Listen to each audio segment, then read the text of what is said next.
Hello again, and thank you for tuning in. So, my first encounter with ethanol eating rubber components, luckily it was on my FXR, my 93 FXR, but I was getting overflow issue from my carburetor. So I checked the float height a couple times, and it was still leaking. So I went to Mikuni's website, was going to buy a new float needle, but they sell it to you as needle and seat assembly. So I'm just going to replace everything. And in the meantime, while I was waiting, I bought some ethanol shield. This works for all gasolines, diesel, 2-cycle, whatever you've got.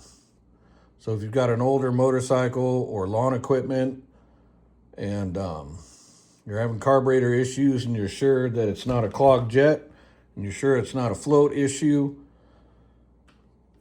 30 milliliters of this stuff is equivalent to 1 ounce. 30 milliliters is equivalent to 1 fluid ounce, and 1 fluid ounce of that will cover 5 gallons of gasoline. The nice thing with Mikuni carburetors, one of the reasons I'm a fan of them, is because if you need parts, doesn't matter what part, you can get it. So I'm going to replace the needle and seat, recheck the float height on the FXR, and probably go for a ride.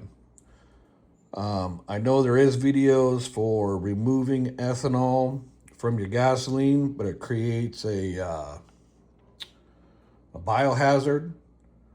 So whether you do it that way or not, that's up to you, but I'm going to try ethanol shield. I got it online. I got 2 gallons of it. And again, 30 milliliters is equivalent to 1 fluid ounce.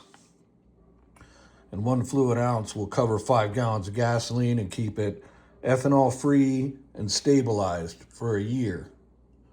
So I'm going to give it a try. Thank you for tuning in.